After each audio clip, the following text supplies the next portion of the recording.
We started? We can start anytime, actually. Anytime? Yeah, because everything's recorded now. Oh man, I wanted to open a beer before we start. I wanted to make a celebration. I wanted to make that noise. Finally, dude. It's Yeah. started. We were able to start it. The day is here. The day has come.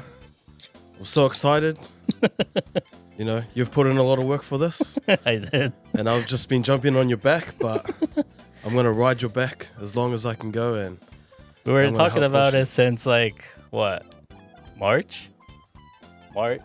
Because last time I talked to you was during the golf show. Ah, yes. So, It's March. Right now it's July. July. So it's been a few months in the making to get to this point. I'm sure you've put in a lot of hard work, and now it's time for me to try jump in and help make that work more harder. But I'm excited, and I'm very grateful to be involved in this opportunity. So All right. So, DaDen DaDen, has finally started. yes, This is our first episode. Yep. So for those who don't know us, first of all, my name is Masashi. I am a content creator. I have a post-production company in Japan. I make videos for clients, from broadcast station to company clients. And I basically direct, produce, edit, camera, everything you could think of, I do. You do everything. That is Yes, correct. in Japan, right here, right now. That's what I do. And if you could introduce yourself, Jayden. Yo, what's up? Konnichiwa. Hello, kia ora. My name's Jayden, but everyone here in Japan calls me Jay. I am currently a rugby player over here in Japan, so I've been here for a wee while. Originally from New Zealand, came over at the young age of 18 to study and to also play rugby. And 9 years later, here I am, still in Japan, still playing rugby and exploring a lot of other careers outside of rugby, like media, which is how I met Suda. And here I am now, standing in this beautiful studio, talking with you lovely people. So that is a short snippet of who I am, but I'm sure over the journey of our podcast, you will hear a lot more about who I am and why I am and Why I am. And why I'm here in Japan. So I'm excited to share that with everyone. So a little bit of insight on what this podcast is about. The name DaDen came from like my last name Suda, D-A, and then Jayden's last three letters of his first name, Den. So I'm the den. So you're the main big guy, right? Yeah, I'm the den and the da. But yeah, so we just basically want to talk about like what life here in Japan for foreigners are. I've been here in Japan for 13 years. How long have you been here? I've been here for, I think, 10 years now, going on to 10 years. So it's been a wee while, back and forth, but I've been here since I was 18. How is it being here for 10 years?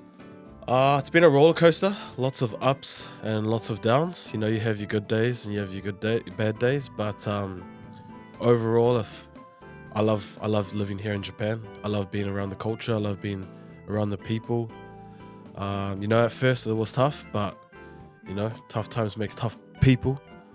That's what I am. But you know, I've been here for the last 10 years and I've loved every moment. So what I want to like know is like, my background is I'm Japanese. I'm full Japanese actually. But I was raised in America, so I have a longer culture in America more than Japan. So there are some things that kind of like shocks me. But in your case, you lived in New Zealand for Yes. a long time, Yes. and then you came to Japan without knowing the language itself. How difficult was it for you to learn the language? That was the biggest obstacle to overcome when I first came over here, was the language barrier. Because when I came over here, pretty much no one could speak English. The people around me couldn't speak English. You go out and eat, it's so difficult to try order in English. So the language barrier was the biggest obstacle that I had when I first came over here. And, I should have studied it before I come over. I should have picked up some words before I came over. But when I moved over, once you're amongst the people, once you're amongst the culture, you're kind of forced to try and learn the language. You're kind of forced to use Japanese. So over time, being forced to speak Japanese has helped me to learn to be able to speak Japanese to this day. So, yeah. What was the first word that you learned? My first word was, so I came over, and when I first came over, it was summer. And it was so hot. And I was here in the Tokyo area, Chiba area, and the first word was atsui. So it was hot, which means hot in Japanese. So I would just walk outside and it's atsui. That was my first word. It's hot right now. It is very hot right now. It is midst of summer season while we're filming this right now. And they say the media says that's one of the most hottest season ever. Yeah, I've heard that. I just heard yesterday, actually, like right now, Japan's hotter than India. Oh, really? Yeah, I just heard that in news, and I was like, I'm not surprised because it feels a lot hotter than. Well, I've never been to India, but it seems crazy hot right now. So we're on the sun right now. What it feels like. Yeah. What did you do? Like, okay, atsui was your first word. Yep. What was like? How were you able to communicate? Just sign language. Oh, really? I couldn't really. I can't speak sign language, but pointing, this. Can I have this? Can I have that? Just pointing, yes, no. If you don't like it, you gotta put up with it. But just trying to use my hands to speak the language was how I first kind of communicated. But as time went on, I wanted to learn the language as much as I could so that I could communicate with everyone. So I just kind of watched TV, watched YouTube videos and stuff like that just to try and pick it up. But it wasn't easy. It took a lot of time, but it was definitely worth it. You came to Japan without speaking the language, but what did you come here for? I came here so my first time I came here for like an exchange trip from my intermediates, which would be like junior high school. And I had an exchange trip with a Japanese family in the Chiba area. So I was here for about a month, I think. So that was my first taste of Japanese culture, Japanese life with that family. So a student exchange program. How was do you have any memories? Do you still remember? Yeah. So that family, to this day, we are very, very close. I consider them my real family. So the two older brothers, I call them my older brothers. There's the mum and dad. To this day, I still call them mum and dad. And so, we done a lot of stuff when we came over here. We went to the school. We studied like calligraphy. We went out to like Disneyland, Disney Sea, and that was all cool. But for me to experience moving in with another family, another Japanese family, a whole different culture, a whole different world to what I was used to back in New Zealand, was definitely the most memorable thing. They eat different food. They go to sleep at different times. They have different bedtime routines, morning routines. So it was cool to learn that. And I think learning all that stuff made me closer to that Japanese family. And to this day, 10 years later, after I first met them, I'm still very close with them like my own family. Before that, you've never like seen or like felt the culture like in New Zealand? Because usually whenever people come to here in Japan, especially foreigners, they usually say is, I watched anime. Yeah, I loved the anime culture. Yes. I loved the food here, so I wanted to come here and experience the culture firsthand. What was your case? My case was I don't really watch anime, but sushi. Oh, okay. I love sushi back in New Zealand. Like sushi is like a real nice food in New Zealand. So that was my first introduction of Japanese culture. And then my intermediate school, they used to host Japanese students. So I used to meet them, talk to them, and they were like hilarious kids that used to come over. So that was kind of my first introduction to Japanese culture. And then from meeting them, you know, they loved anime, so they introduced it to me. But just some, not like real big animes, simple ones like, massive ones like Pokemon. Oh, okay. Pokemon and Dragon Ball Z. Those were like the first things that introduced me to Japanese culture. So learning that was my first insight to what Japan is. So when you came to Japan, you mentioned that you ate sushi in New Zealand. So that was your first time experiencing Japanese food culture itself. What was the first food you ate when you came here as an exchange student? The first food that I came over is when once I arrived at the school, the Japanese family picked me up. They kind of eased me into Japanese food, so they took me to Denny's. Oh, they what? took me to Denny's. That's an American food. Yeah, well, only because they wanted to ease me into Japanese food because it's a whole different taste bud. So I wasn't used to seafood, but I liked seafood, but not as much as how they serve it over here in Japan. So they kind of eased me into it and took me to Denny's, and they ordered me a steak, and I think it was like a chicken katsu or something like that, just to kind of ease my way into the deep taste of what Japanese food has. So after that, I experienced so many different foods, some good, some bad, but overall, Japanese food is the best, I think, in the world. Okay. Well, after my mum's cooking, that's right. If you watch your mum, after your cooking. What was the like bad food you ate in Japan?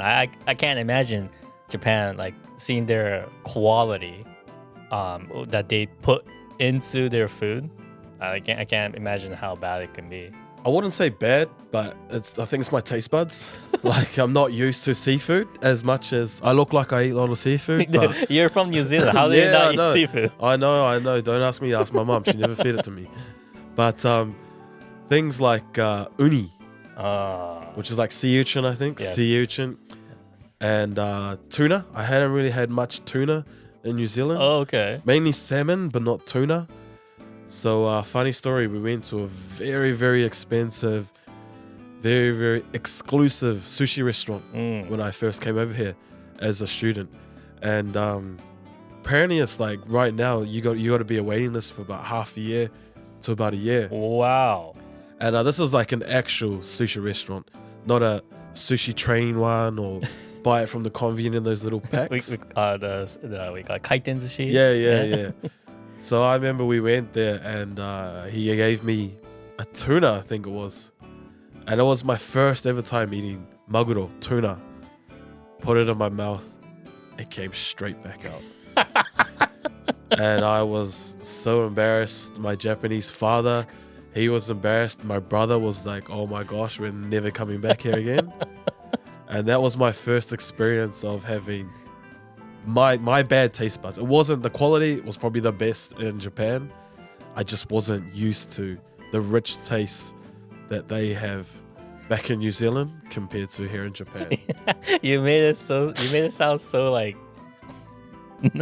good, like it was a bad experience for you, but you made it like very well, I don't that restaurant is very exclusive. Like, I still hear stories from my Japanese, so I don't mean no disrespect to the Japanese sushi restaurants. If you want to invite me, I'm glad to come back. But I put it down and it just came straight back out all over the table. So that was not a good experience. That's funny. I've never had that. Like food poisoning, maybe. Yeah, but like.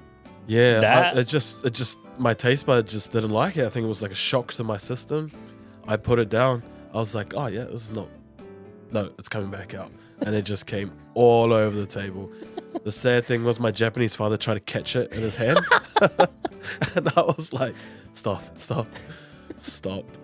But yeah, that was my first experience of tasting Japanese food, because their textures and flavors are so rich and they're so clean, I think, compared to what I was used to in New Zealand. It's a whole different sushi game. Like, if you love sushi in New Zealand or in your own country, come to Japan. It probably change your whole life because it's such a different taste. It's like genuine, clean, real, proper sushi. Okay, it's like other like especially New Zealand, like you guys are surrounded by oceans. Yep. I would expect your guys' quality to be good. Well, I too. look like Moana, but I don't come from the sea, guys. I can imagine you coming from the ocean, like walking out. That's not me. I wish. I want to be like Aquaman, Oh yeah. but that's not me. I love the ocean. I love the beach. I'm an island boy, but I don't eat the stuff that comes from the ocean, except for salmon. If there's cheese and mayonnaise on it, it tastes even better. Try it. Oh, so you like salmon?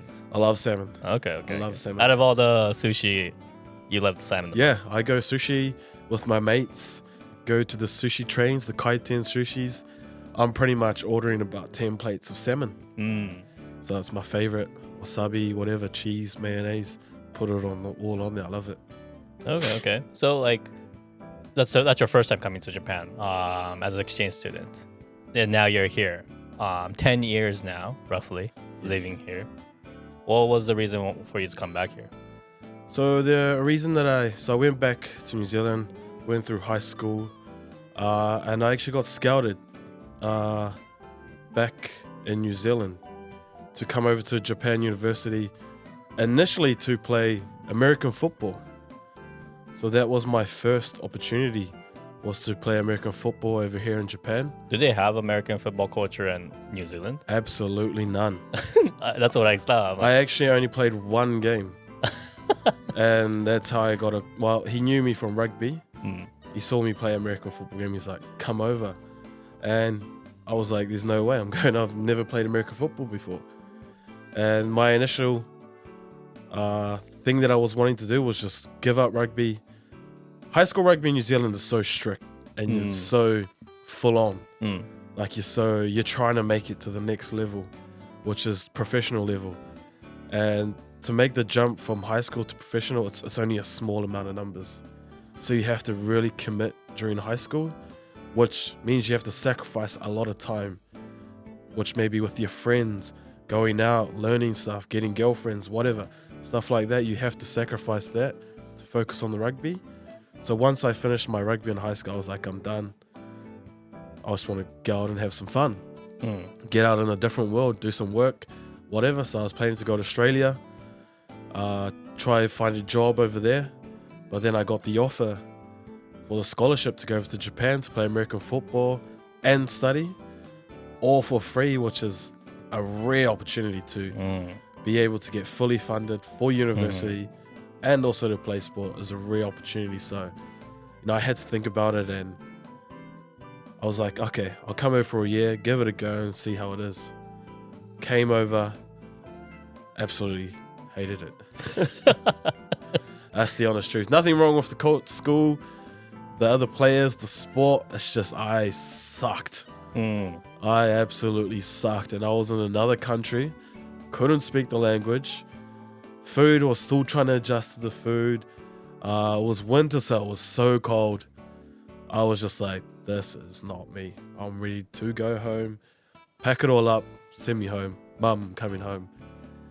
But, I just decided to grind it out. American football didn't work out, but I actually got the opportunity to change to rugby, which was my first love, my first passion. I've always loved rugby. That's what I've always wanted to do. So I had the opportunity to play rugby and also study again, which was just lucky. Like, it was very lucky that I got that opportunity after trying to leave from American football. So very grateful for the opportunity, and here I am 9 years later, graduated my university in a business management degree and playing footy still to this day. So that's how it all worked out.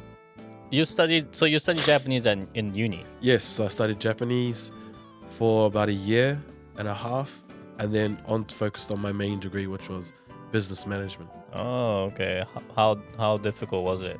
Oh man, I'm not a big study person. I don't really like sitting down with a pen and paper and trying to study something. Like, I can get frustrated very easily when I'm very competitive within myself. So if I can't pick it up, I'll get frustrated.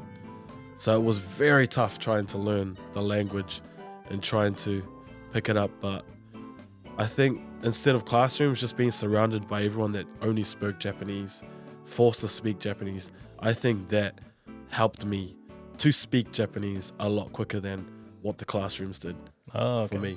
personally. I'm just not a pen and paper person. Did you have a girlfriend during your university years? During my university years, yes. And my last couple of years, I did. Oh, okay. My first love? Nah, I'm just kidding. I'm just kidding. Nah, but yeah. Yeah, that's another one. Girlfriend. Get a girlfriend or boyfriend or sheether. Yeah, because, well, she could speak English a bit, but she also mainly spoke Japanese to me, which very helped me a lot. Oh, okay. So I had a constant communication of Japanese. Now I'll go back to home, she might be over, and we have to speak Japanese. So that was something that I just constantly had Japanese, using Japanese. So that helped a lot. Okay. Interesting. Very interesting. Okay, that's cool.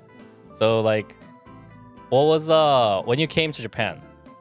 What was the most difficult thing besides the language? What was most difficult for you to adjust?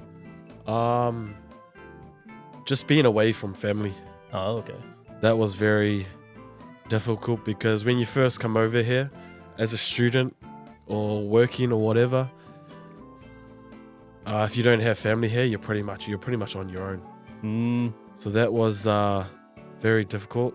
Trying to build a network and a community around me takes time. Right. And with not being able to communicate as well makes it a lot harder.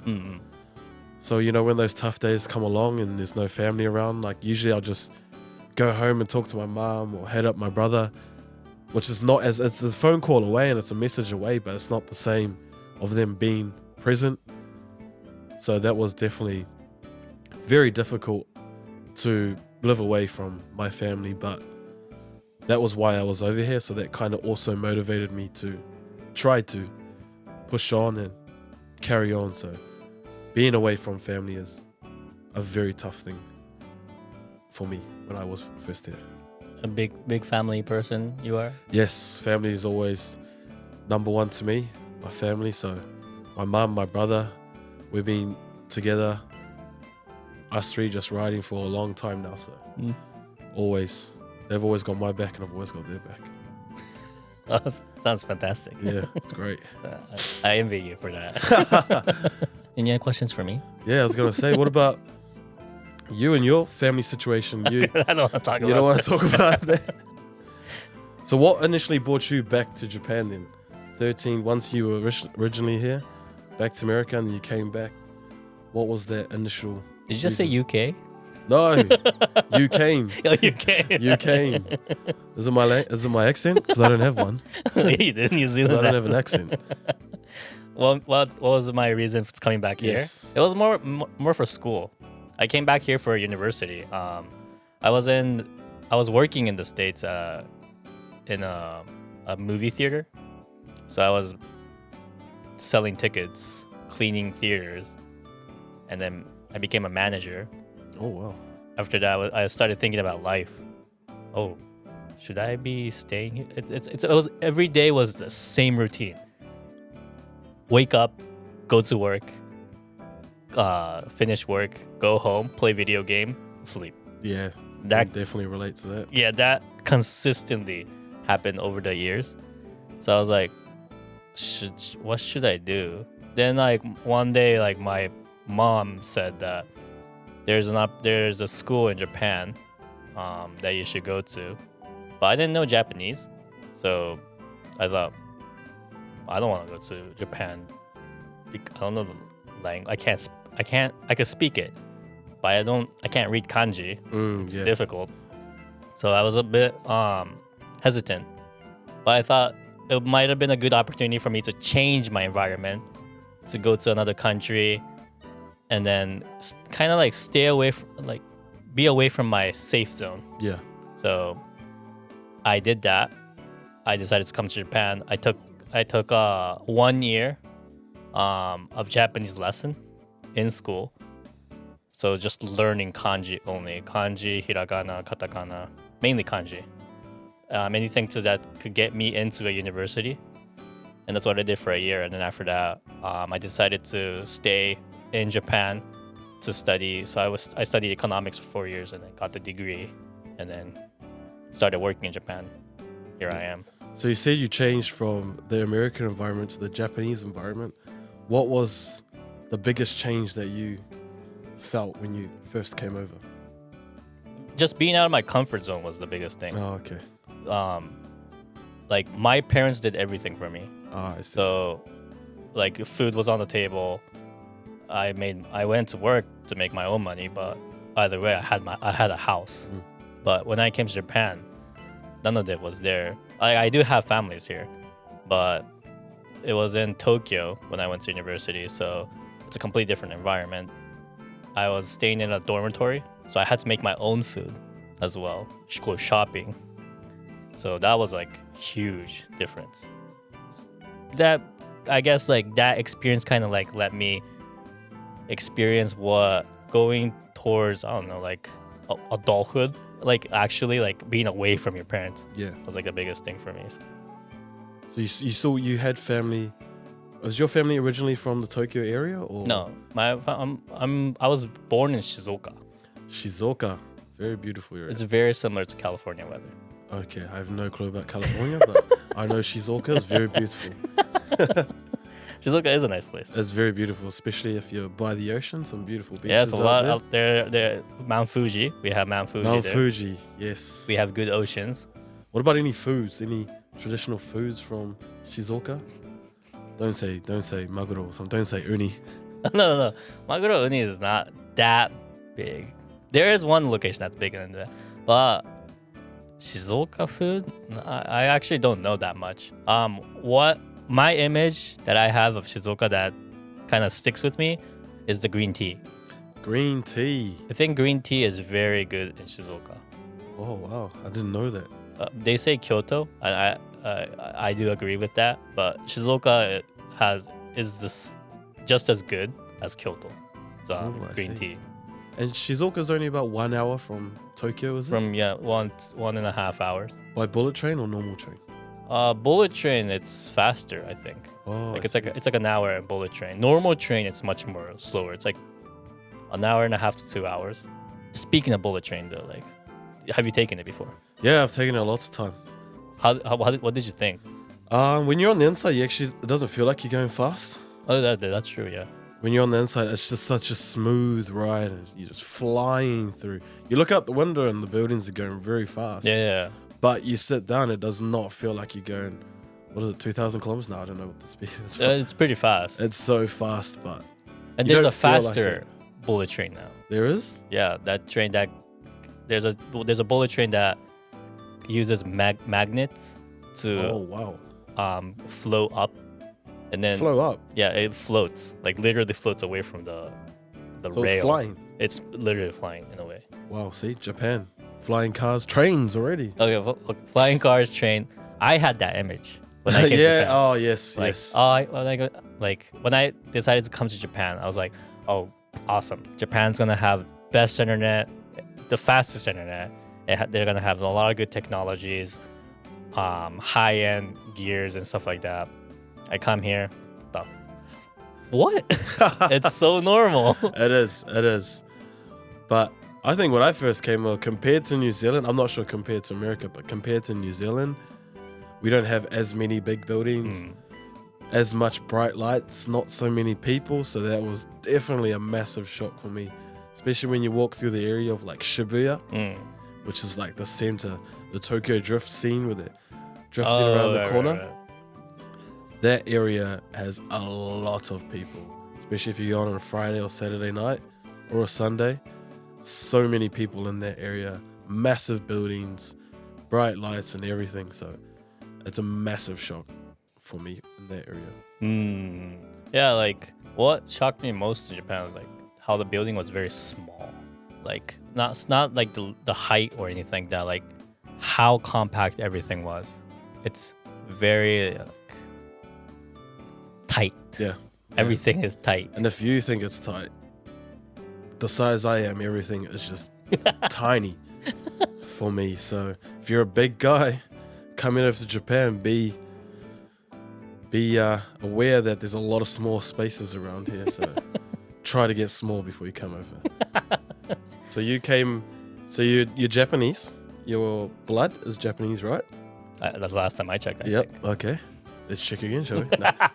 I know. I might have something else in it. But you pretty much grew up in America, Yes. pretty much your whole life, Yes. and then you came back to Japan. So do you consider yourself American or Japanese? That's a good question. Very good question. A lot of people ask me that question, Yep. especially Japanese people, sometimes foreigners. But like, I think I consider myself more American than Japanese, but I don't want to like say like I'm this only. I think I know both worlds, so I could speak for both sides in a way, in both perspective. But if I have to choose one, I think it'll be American. Why do you choose America? I think it's more. I feel more at home in America. Okay. In Japan, because the culture is so different, because you don't speak, you can't be. It's not like you can't be different, but you're not encouraged to be different.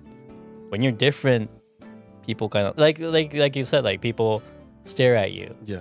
That's exactly it. Like people kind of like afraid of difference in Japan in a way. So I really don't. I like to be different. I like to. It's not like I like the attention, but like I like to stand out more. Yeah. Away from the crowd, basically. So that's why I like American culture much more. Definitely. Because I remember when I first met you, I saw your name. It was like Masashi Suda, which is like a Japanese name. And then you spoke and this American accent came out. I was like, what the? And then I got to know you more, and you're like this American. Yeah. Like an American person. So I think it's cool that you got the balance of the Japanese side, but you know, you're still real to your American side, which I can definitely see. It's difficult though. Like being here in Japan for like a long time, especially like you kind of forget who you are, because you kind of have to kill yourself to kind of be in the culture. A lot of Japanese people say this one word a lot, is that do as the Romans do. Yeah. But in Japanese, it's like go ni reba go ni shitagai. When I hate that word for some reason, because that it's like saying you have to accept that culture in that country. You have to abide by that rule, do as we say. I understand. It's not like I'm against it, but why would you want to kill this person's identity in a way, you know? Yeah. Following the rule in this country and other country itself as well, that's important. Yes, follow the rules. But killing your own personality for it, nah. Yeah. I don't Definitely. agree with that. Yeah, I agree. Because I think when I first came over here, especially in the sport world, it's completely different to what I was used to in New Zealand. Like they train different, they eat different, they socialize different. And if you go against it, it's like you're being a rebel. It's like you're not agreeing with how they do their protocols and their traditions and stuff like that. You know, if you sometimes change is a little bit scary for within the sporting world, because they just want to do what they've always done for like hundreds of years. Even if change might make them stronger, they still kind of hesitant to change. And I think the inclusion of foreign players, foreign people into these sports teams has helped change that culture a little bit. They still keep to their traditions, but they've realized that if they don't change some ways, they're not going to get stronger. They're not going to get better. So I think when I compared to when I first came over, especially university culture over here is very strict, very tradition. You got like 80-year-olds like trying to coach you, but when you think about it, 80-year-olds, they probably played rugby 60 years ago. It's a completely different game. So for them to change that mindset has been difficult, but I think necessary, and they've come to realize that. And you can definitely see within the sports world, Japanese level has come up because they've adapted and changed just a little bit. They still respect and keep their traditions, but they introduce new traditions and new cultures, which is something I've seen over the last few years, which has been good to be involved in and good to see as well. speaking of that culture in Japan, like, so in sports, rugby especially, is there senpai, kohai, senior, respect to senior kind of thing?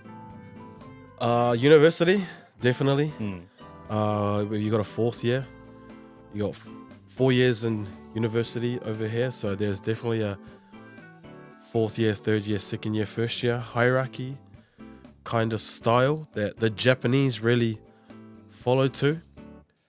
But once you get into professional level, they still have that hierarchy, but they kind of also include, like, if you're a stronger player, if you're a better player, you get more game time, then you kind of are higher up kind of level. But I think it's a different type of hierarchy once you get to professional, because they're all adults now. Like, there's none of this, like, you do that, you do this. It's kind of just the younger guys just being courtesy, just trying to be polite to the elders, as you would do if you were in a family situation, if you're in a business situation. You know, you don't disrespect your elders, but you don't, like, respect is not given, it's earned. So if a younger player works hard, plays stronger, gets more game time, you know, the older guy is going to give the younger guy that respect, which is earned. Right. Keigo. Keigo, yes. In English, it would be like what? Respectful word? Like, it's like sir, ma'am, kind of thing, right? It's just like you have to speak very, very polite. Yeah. How difficult was it for you to learn it? Yeah, like, that was the most difficult. Like, keigo, then there's the like how you speak normally, then you have to speak the keigo, which is like another level up. And like, when I first came over here, like, you know, respect is earned, not given.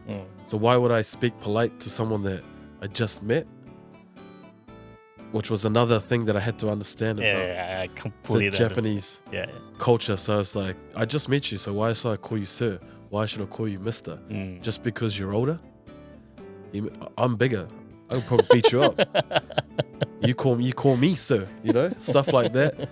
But, you know, that's their culture. That's their traditions that they've held for years. So as a foreigner, it's difficult to understand it, let alone try and speak it, because it's a whole different language. Right. And, you know, you have to understand it to be able to speak it, and you have to kind of respect it, you know, but it's up to you. If you want to use it, you can use it. If you don't, then you might get a bit of backlash, but don't change who you are just because of a rule. I think it's like, to me, I use those polite keigo words in a way to kind of put a barrier between the person and me. Like, that's why when I become good friends with like a lot of Japanese people, I start to not use keigo at all. If this person's like really high in age and like in position wise, like in my work, then yeah, I would be using keigo most of the time. But a lot of like Japanese people like that I work with, they say like, oh yeah, Masashi, you're an American, so it doesn't matter if you can't use keigo. If you can't, we don't expect you to speak perfect Japanese. That like, okay, I don't know how to speak perfect Japanese. That's kind of like, as a guy who kind of understands the language, could speak the language, it's like, I don't know if I should be offended. Yeah, I was just about to ask you, do you find that offensive? Like, nah, don't worry, just because it's you. It's like, it's weird because like, in one side, it's more of I wouldn't say a gift, but like, it's an advantage in a way that you have. Okay, so I don't have to speak the perfect language. They will accept my not a mistake, but like my wording in a way, how I speak. It will be not as strict as they do towards Japanese. But at the same time, it's kind of okay. What should I like? It's really difficult. Like I feel offended, but at the same time, I don't know if I should be offended. It's weird. I guess it's just how you take it. Yeah. In a way, yeah. It's because I don't know if you get that. Like, oh, Jay, like you don't have to speak. Like, oh, he's a foreigner, so he can't speak that much that well with Japanese. Yeah, yeah. I'm sure a lot of people say that. Yeah, get it a lot. I kind of use it as an advantage. Yeah. Like, oh yeah, sweet as then. But I think I'm kind of like oblivious to the situation. I don't know if they're taking the piss out of me, like making fun of me, being it in a rude way, or just saying like, oh, don't worry about it. Like, I don't know how to take it, so I'm quite oblivious to the situation. And I think because I came in as the foreigner, like I'm saying the marquee signing, but I already came in on a higher pedestal compared to the other people around me. So they already kind of look at me as someone higher up. So I kind of had that advantage, or I kind of had that position of being like, this guy from New Zealand is here to make us stronger, here to make us better. So I kind of looked at it saying like, oh, just because it's him, he gets a little bit of freeway. But then there's probably traditional guys that are like, oh, who cares about this guy? Like, don't really like him, so just do whatever you want. But aren't there people like say like when you start speaking in Japanese and then like keigo, especially like something that's one step difficult from the normal language itself, what are Japanese people's reaction usually? Like in my image, like people will say like, oh wow, your Japanese is so good, I can't believe you can speak that much of a language. Like that's we are so honored to hear that kind of thing. Like, yeah, I get that all the time. It's like, oh wow, you're like real good Japanese. I've been here for 10 years, guys. Come on, man. Come on. I'm not. Do I look dumb? Like, I'm not just a pretty face. But I get the opposite of it, Oh yeah. Because I look Japanese. Yeah. And I speak English, right? Yep. And so a lot of foreigners here in Japan, they're like, oh wow, your English is so good. Yeah. In that situation, I feel very offended. Well, yeah, because you've lived. Well, they don't know your background. Yeah. But Yeah. it's that's why, like, to me, in my side, it's more of an advantage for me because I kind of like blend in. Yeah. To Japan. So like, it's like if it was you and me walking side by side, they'll look at you more than me. Yeah. That for like 100%. I don't know why though. I think it's just because I'm better looking, something like that. But yeah, you definitely have the advantage of that. Like, no matter where you look at me, I'm a foreigner. I might even have lived here all my life, born here from a little kid. Like, there are many here, but they'll always look at me as a foreigner, which is kind of sad in some way. But I'm not Japanese, and I know that, and I'm a proud New Zealander. But I'm also I have a bit of Japanese. I have a Japanese heart inside me as well, so I kind of consider myself a New Zealander with a Japanese heart. Oh, that's weird. Nah. But a little Japanese heart, a little bit, just a little. A little bit. A little bit. It's not big. Well, you are drinking that Kirin beer, so I think you're becoming more Japanese than. Yeah, Kirin beer. Get yours from your local convenience store. This is not an ad, but hit us up if you Kirin beer if you're out there. You know where we are. I don't like beer, so. No, come on. Well, like, so like, don't you ever feel homesick? Yeah, all the time, especially on those dark days. And I go home for a holiday, usually around December, New Year's, for a very long time. So I get attached to home, and then I'm back to Japan. So those first few months are always tough, but get back into my routine, try to keep myself busy, take my mind off being home, helps a lot to forget about that homesickness. But pardon me. Did you bark? Yeah. Did you just burp? Yeah, sorry. Kirin beer. But definitely always miss home. Sometimes you miss out on a lot being away from home. You miss out on a lot, but that's the sacrifice I made 9 years ago to be able to do that. So although it's hard, still very grateful to be here in Japan, and I get to go home New Year's, Christmas, so that's very good for me. How about you? Do you go back to America often, or? I haven't gone back for how long? 4 years now. Oh wow. 2019 was my last time I went back home. Well, that's a long time. Yeah. Usually I don't really go back home. After I came to Japan, I sort of didn't go back that often. I don't know why. I think it was because I didn't have the need to.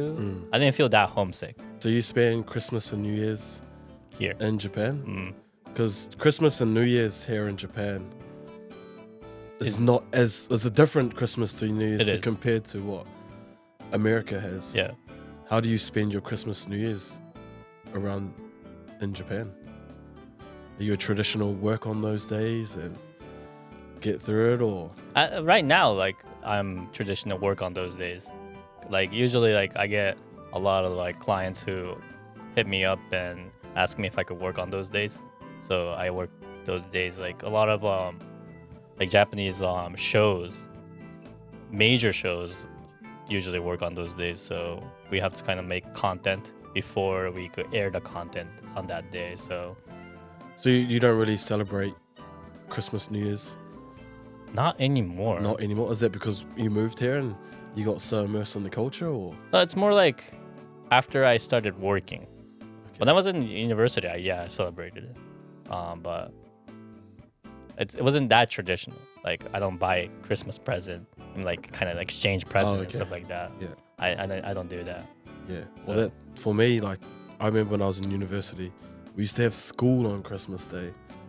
Really? And I absolutely hated it. I never went. I don't think I've ever been to school when I was here during December. Oh, usually they finish school before the Christmas. Oh, my university was different. We used to have...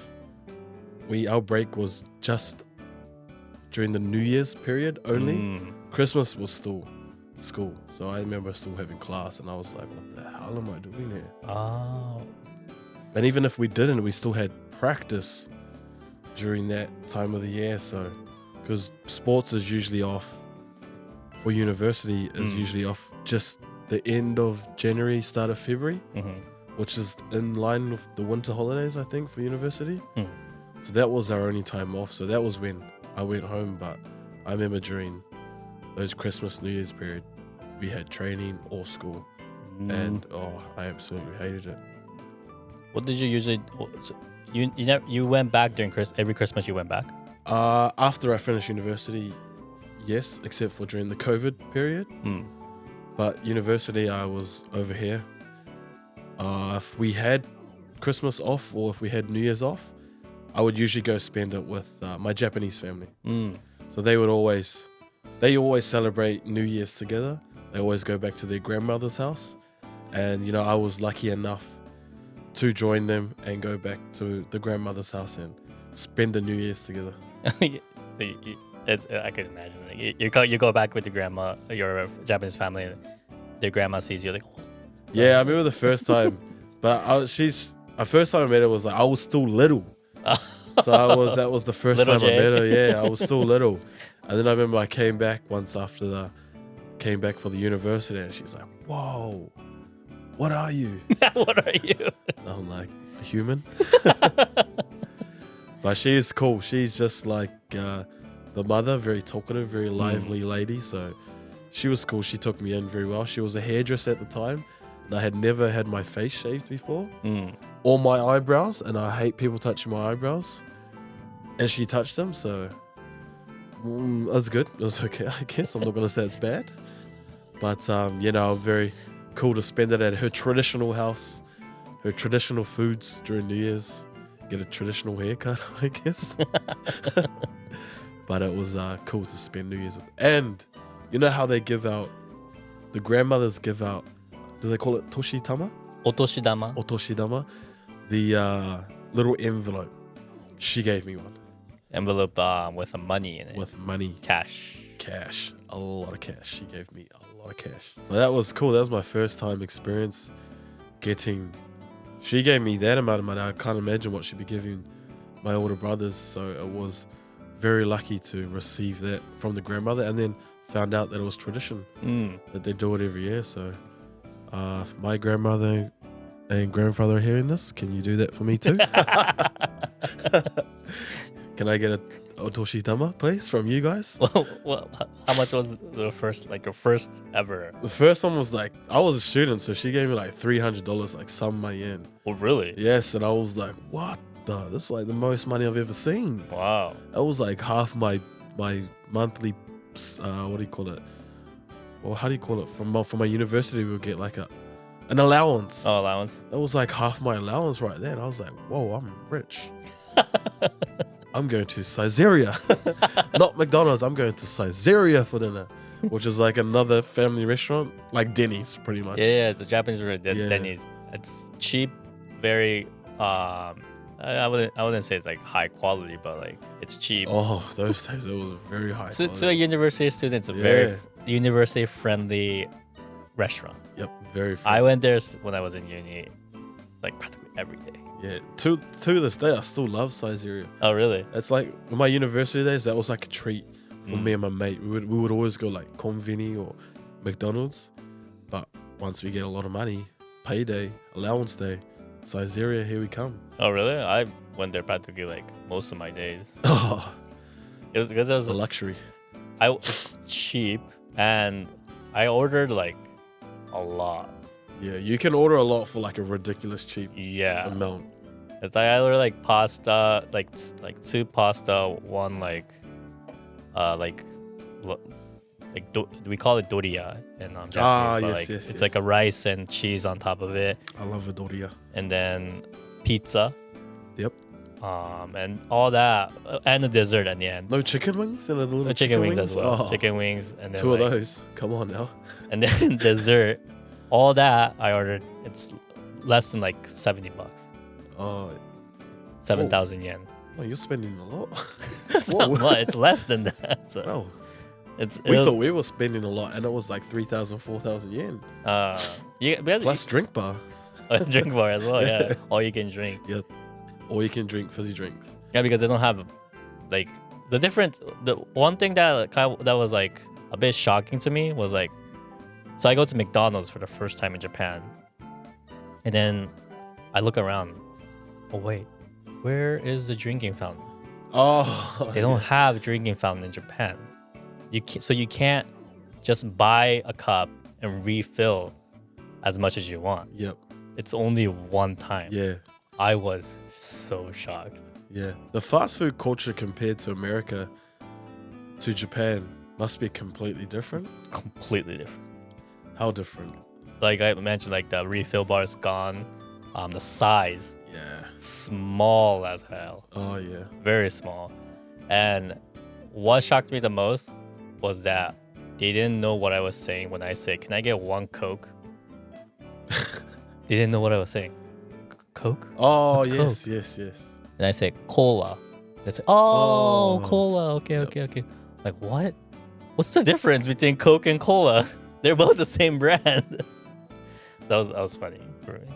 So you, sorry, Kieran Bear, what does that to you? Does that to you? So do you prefer Japanese fast food or American fast food?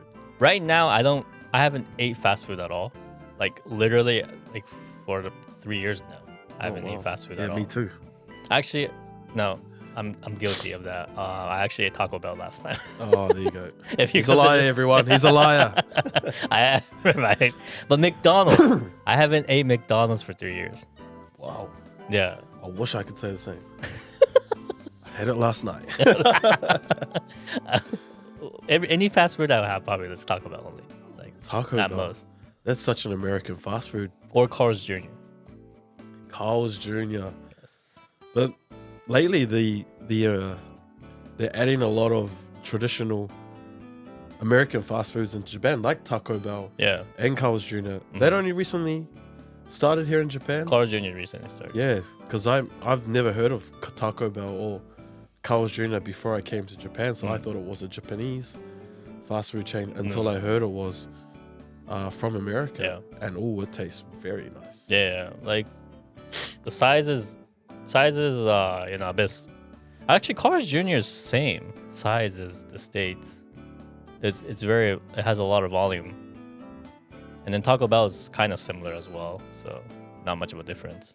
Yeah. But McDonald's is really small. That is true. McDonald's fast food here is very small, but it's very cheap too. But I they think recently, Yeah, I know. they Big Mac, recently- all of a sudden, it's like 550. yeah, they recently I was like, what? raised the price of McDonald's. I know, but It's funny because like it's different. yeah. Where you go, the price changes. In the suburbs, Yeah. I heard that. I was like, what? Why don't they make it the same? Why do they do that? Is I it, have no idea. I think it's. I have no idea. I could assume. What I would assume is that like, I don't know, customers amount, how many people will come in I and stuff. see. And then like, the way I see it, where all the pricing range goes, it's how often the area is being used. So they kind of, I don't know, raise the price for that or lower the price a bit. But even though the prices have raised compared to America, I know compared to New Zealand, it's still a lot cheaper here. How about compared to America? Is the price different? Japan's a lot more cheaper. Yeah, I think. Because I think yeah, because tax is different. Yep. So yeah, it's much more expensive in the States. yeah. Because I had a friend recently travel from New Zealand to Japan, and he was like just amazed for $20 how much he could get, 2,000 yen, how much he could get at McDonald's. He said he ordered like dinner and breakfast for the next day. Compared to New Zealand, $20 is just like a combo with one extra burger, something like that. But he said he got like 4 burgers, 2 nuggets, two drinks. I was like, why do you need all of that, first of all? He was like, he just got so excited because he came over here and Because it was so cheap. And it was a restaurant next door to his hotel. He didn't know how to go out. He wanted to go out to sushi or yakiniku, but he just was afraid of communication. So he went to the McDonald's, and he was just so amazed of how easy it was. He just pointed. I think McDonald's here are a bit foreign friendly now. A little bit. They can speak a bit of English, but he just pointed, and then he was ready to pay like $50. So I only realized it was only like $20, 2,000 yen. And he was just amazed. He got carried away, just wanted to try everything on the menu. And plus, the menu is different. Yeah. Like a teriyaki burger. Yeah. The seasonal. Yeah. It changes Yes. as the season yes. changes as well. So in summer it'll be like, teriyaki. I don't know what. They have like shrimp type of burger as Yeah. well. And then egg skimi. Oh, yes. I think it's more winter, but Man, for someone that hasn't eaten McDonald's for 3 years, you know a lot about the menu. a fucking commercial comes out. Come on now. When I see TV, I see commercials of McDonald's Oh, every day. guys, he actually had McDonald's last week, so he's a liar. Come on. If I'm gonna eat McDonald's, I'd rather eat Carl's Jr. or Taco Bell Carl's Or- is good. or Burger King. Oh, yes. Burger King is good too. I'm just like New Zealand McDonald's compared to Japanese McDonald's. Like I'm not a big fan of New Zealand McDonald's. How different is it? It's completely different. Oh, really? In a way of, it's a lot cleaner. Japanese. I could say the food. same. Yeah. It's a lot cleaner in the way that's produced.